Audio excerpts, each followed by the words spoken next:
Hello, this is the Bible in Fewer Words. We are Carol and Steve Wells. This is episode 33, Exodus chapter 21. Hi, Steve. Hi, Carol. I thought we did the 10 Commandments already. Yeah, you thought we were done with commandments, right? Yes. And we've got a lot more coming. The first 5 books of the Bible, the Jews call it the Torah, and sometimes they just call it the law. Oh. Because it's the law of Moses. It's the law that they have to follow. And so there's a lot of laws in the Bible that are not included in the 10 Commandments. In fact, you've probably heard that there's a number of commandments in the entire Bible, at least in the entire Torah. No. What is that? How many? Yeah, they say there's 613. Well, that's a very specific number. It's very precise, and it is never deviated from. If anyone has heard of a number, the number that you'll hear is 613. I mean, most people would say, I don't know. That is a good number. Because it's impossible. I've actually done that as a little exercise. Said, I don't know? Yes, and so I went through and I listed them all and numbered them all and came up with a number. I don't remember what that number is, 788 or something, but if you take the whole Bible, it's a lot bit more than that. But you can get any number that you want. How? By either combining commandments that are similar or splitting a single commandment into many. And that's the way that the Jews came up with their number. Particular Maimonides is the guy who everybody follows. He was an 11th century rabbi, and everybody has followed his numbering since then. And does the number 613 have any significant meaning? Oh, yeah. Well, about 2,000 years ago, the ancient rabbis were really into numerology. I was going to say that. And so numbers have a particular significance to them. You know how people are always trying to figure out 666? Yes. It's like that. You know, where some Roman emperors, if you look at his name and you look at the numerical equivalent of the letters in the name, well, that's the way they were doing it with the Torah. And if you do that, it comes up with 613. The 613 is the total number of commandments, but they're split into positive commandments and negative commandments. Oh. There's 365 negative commandments, or so Maimonides says. Okay. That is for every day of the year. So there's 365 things you shouldn't do. And there's 248 positive commandments. That's the number of bones in the human body. Okay. It's not the number of bones in the human body, but at the time, that's the number that they came up with. It's close, though. It's 200 like something. Just a random thing. Yeah, okay. Yeah. So positive, thou shalt, and negative, thou shalt not. Right. Mm-hmm. And almost every commandment can be expressed either as a positive or a negative commandment. So that's another way that you can come up with any particular number that you'd like to come up with. Uh-huh. So a little bit of finagling, but you can get there. You can get there. Pick a number, you can get there. If you go to the website, you can see all the commandments listed, and it's listed under every jot and tittle. Every jot and tittle. All the commandments in the Bible. And the reason for the every jot and tittle is because Jesus said that as long as heaven and earth remain, every jot and tittle of the old law will still be in force. People say that he came to replace it. Well, he disagrees with that.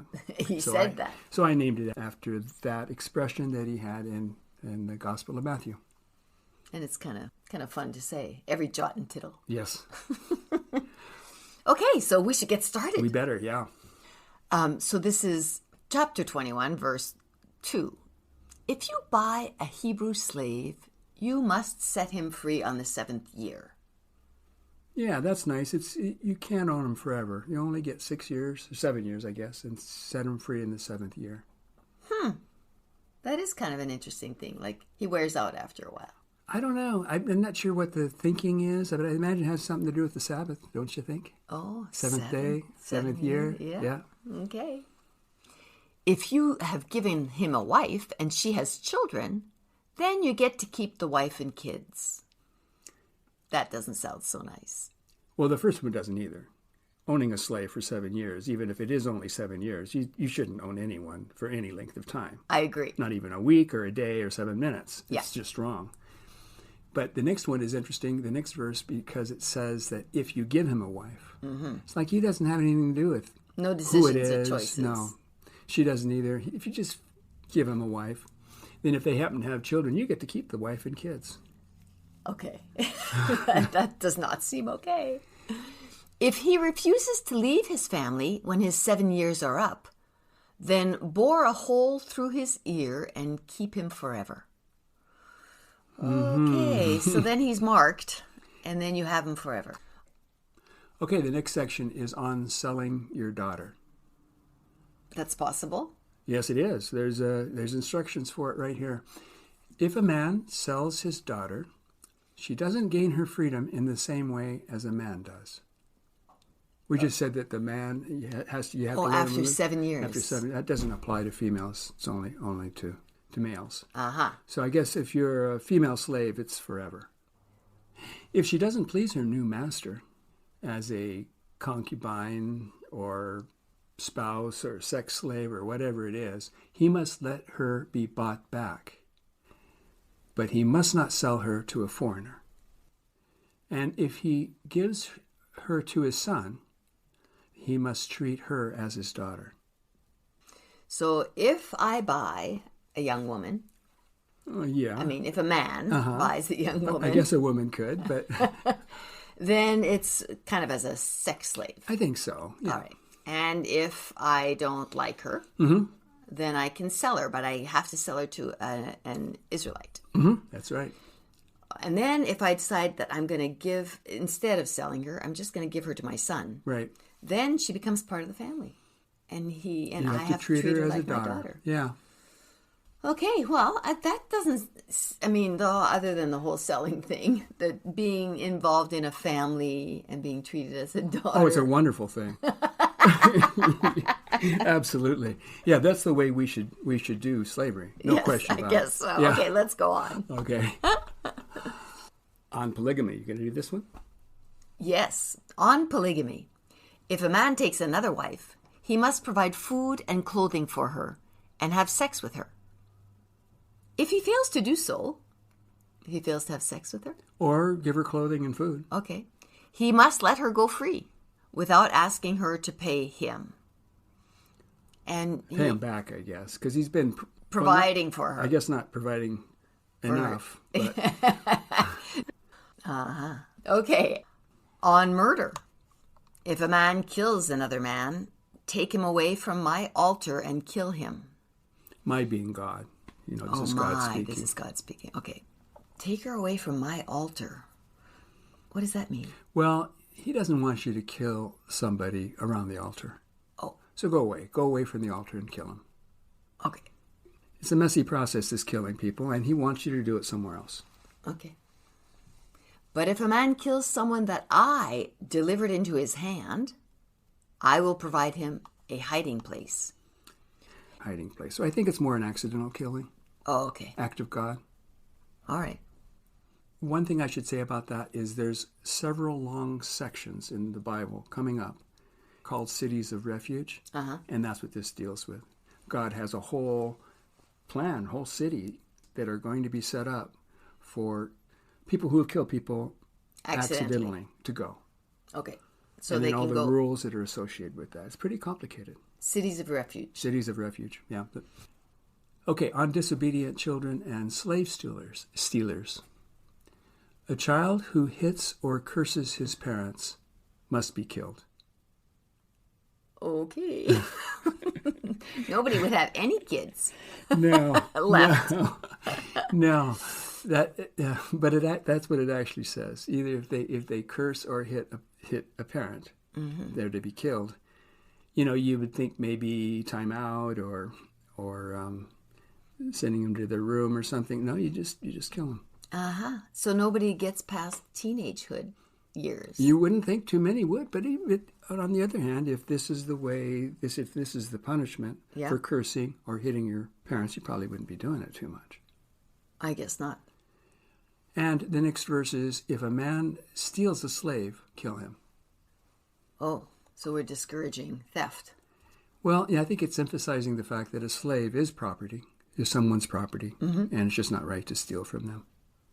Kind of like horse thieves in Yeah, the that's Old right. West. They used to kill horse thieves, didn't they?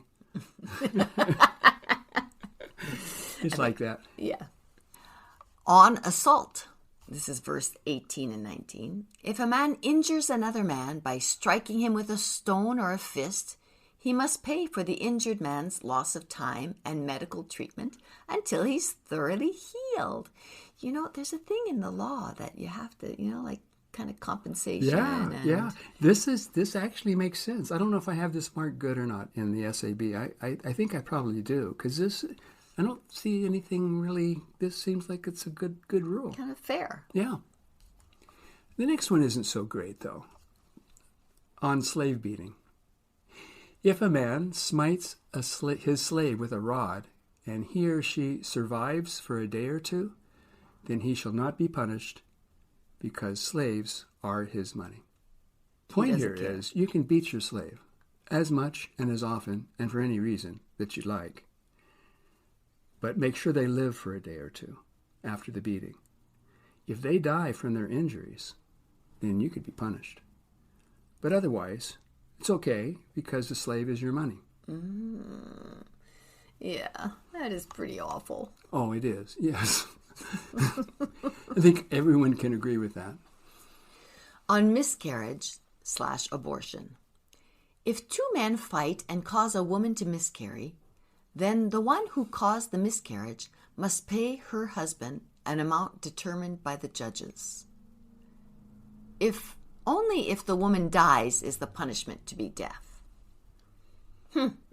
Yeah. So this one, if you cause a woman to miscarry, then you have to pay, whatever the judges say. Yeah. But you're not killing a human. But you're not punished with death, as you would be if you were to kill a human. And it's more of a monetary thing.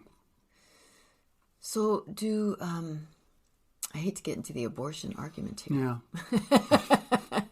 But this might be something that, pro-choice. Pro-choice. Sort of. I mean, it is used in that way. It's sort of showing that the Bible recognizes that miscarriages and such happen, and they don't treat them as being. Of course, a miscarriage isn't murder, but if someone causes a miscarriage, that you could call that manslaughter or murder if you thought they were humans. The Bible doesn't seem to support that idea. Yeah. There's not much in the Bible. This is about as close to abortion as we get in the Bible. There's maybe one or two other verses that are relevant, but this is one of them. Okay. Eye for eye, tooth for tooth, hand for hand, foot for foot. Burning for burning, wound for wound, stripe for stripe. That sounds like a Dr. Seuss poem. Yes, it does. Yeah, you hear about the eye for an eye and a tooth for a tooth, but you don't hear so much about the hand for hand and foot for foot. No. Burning for burning. What, somebody takes a stamp, or what do they do with cows? You want me to explain this? Yes. Okay, well, I can't. But maybe it means that if someone burns you, then you get to burn them back. Or if they burn your property, you burn their property back. That's the best I can do. Okay. So if they cause you, if you have a wound, then you get to wound them. So Yeah. it's like revenge. Yeah, right. Okay. Okay, and now we get back to slavery. If a man smite the eye of his slave and blinds him, then he must let the slave go for his eye's sake. Oh, I'm trying to get my eye back. I don't know exactly what that means for the eye's sake thing, but because he damaged or ruined his eye, you have to let him go. And the same thing, the next verse says, if he smites the tooth of his slave, he must let the slave go for his tooth's sake. Okay, my brain is just kind of wrapped. So a man has a slave, and he takes a poker and he pokes his eye out. Yeah. Then he has to let that slave go because that slave only has one eye now. I don't know why, but he does. And it says here you have to let the slave go for his eye's sake. Yeah. Okay, on ox goring. If an ox gores a man or a woman to death, the ox shall be surely stoned, and his flesh must not be eaten. I don't know how stoning. It's capital punishment for animals. It's an interesting guess so. idea. Yeah, and doing it by stoning. Which You have to stone an animal to death. is slow and painful. Oh, yeah. That's awful. Yeah. If the ox has a history of goring people and then kills someone, then the ox shall be stoned, and the owner also shall be put to death. It doesn't say you stone the owner, though, but you do kill him Yes. in any case. Okay, and the last one for today. If an ox gores a slave, the owner of the ox must pay the owner of the slave 30 shekels of silver. So he kills the slave? I guess he gores him. So that's how much a slave is worth. I guess 30 so, yeah. shekels. Mm-hmm. And the ox shall be stoned again. Yeah, well, I guess that covers it. I guess so. So are there more commandments after this? Well, of course. Oh, but for today, that's enough. Yes. All right. Thanks for staying with us, folks. Have a great day. Bye-bye.